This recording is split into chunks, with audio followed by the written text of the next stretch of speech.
Hello, welcome to How to Plaster 101, not to be confused with How to Get Plastered 101. I think you probably already all know how to do that.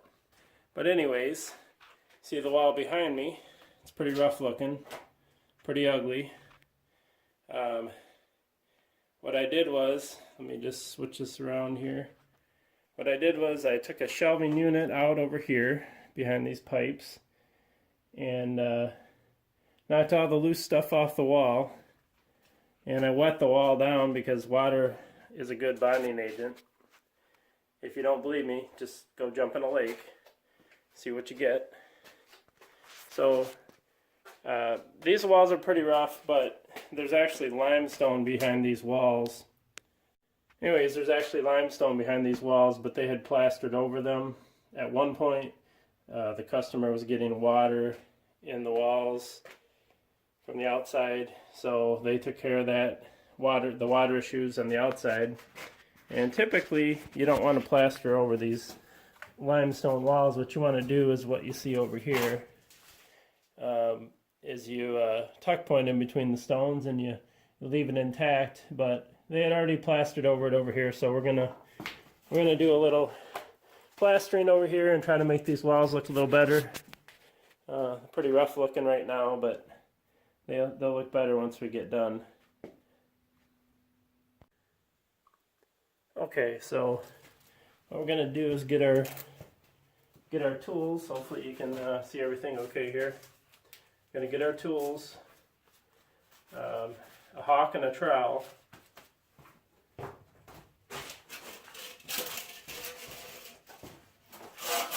So this is our hawk, not to be confused with the bird. It's spelled the same way, but and then you have your trowel for plastering. And what you want to do, as a little secret, is to wet this thing down. Make sure it's wet, and then when we get our plaster over here, your trowel and everything you want wet, because it's going to dry the plaster out if you don't wet that down. I'm going to get the plaster over here.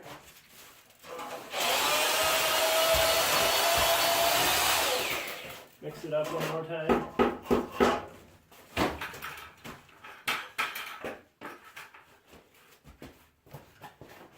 So we got our bucket of plaster here. What we're going to do is take a little bit of plaster, throw it on the hawk, and we're going to coat the whole thing with a thin layer.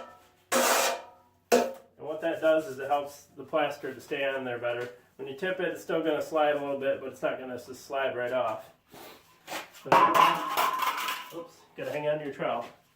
So throw some plaster on here, and get this bucket out of the way. What we're going to do is show you,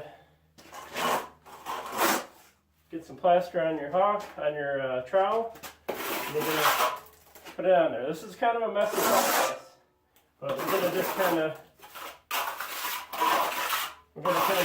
go over the whole thing.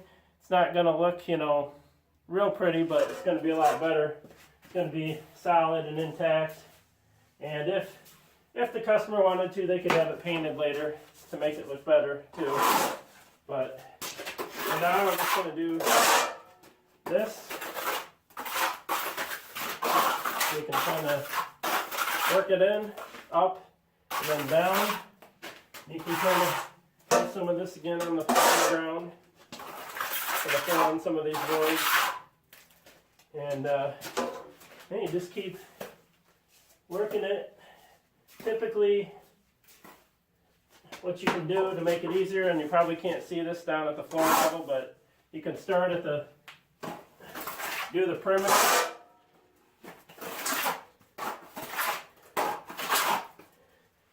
Work the whole perimeter up here and down and around here. And we're going to do all that over there, but just to give you an idea, it's really not that hard. Any monkey can do it. As you can see, I'm doing it, so any monkey can do it. You just gotta get it on there, work it in, And that water is going to be a good bonding agent for it. And there you have it. There's how to plaster 101. You can make it as smooth as you want or as rough as you want. These other walls are really rough, so you know, we're just going to smooth it up a little bit. And there you go. Hope you learned something today. And anybody can really do it. So it's you guys have a good day. I'll talk to you later.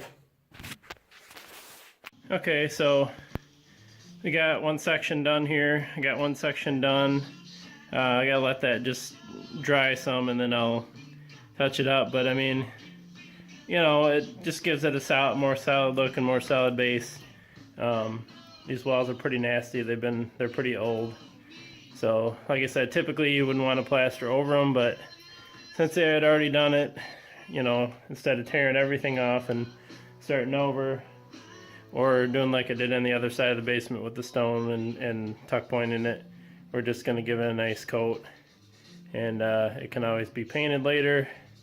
But I don't think she wants to do that because it's a basement. She wants to clean it up a little and I'm going to do some improvements. I already have done some. So there you go.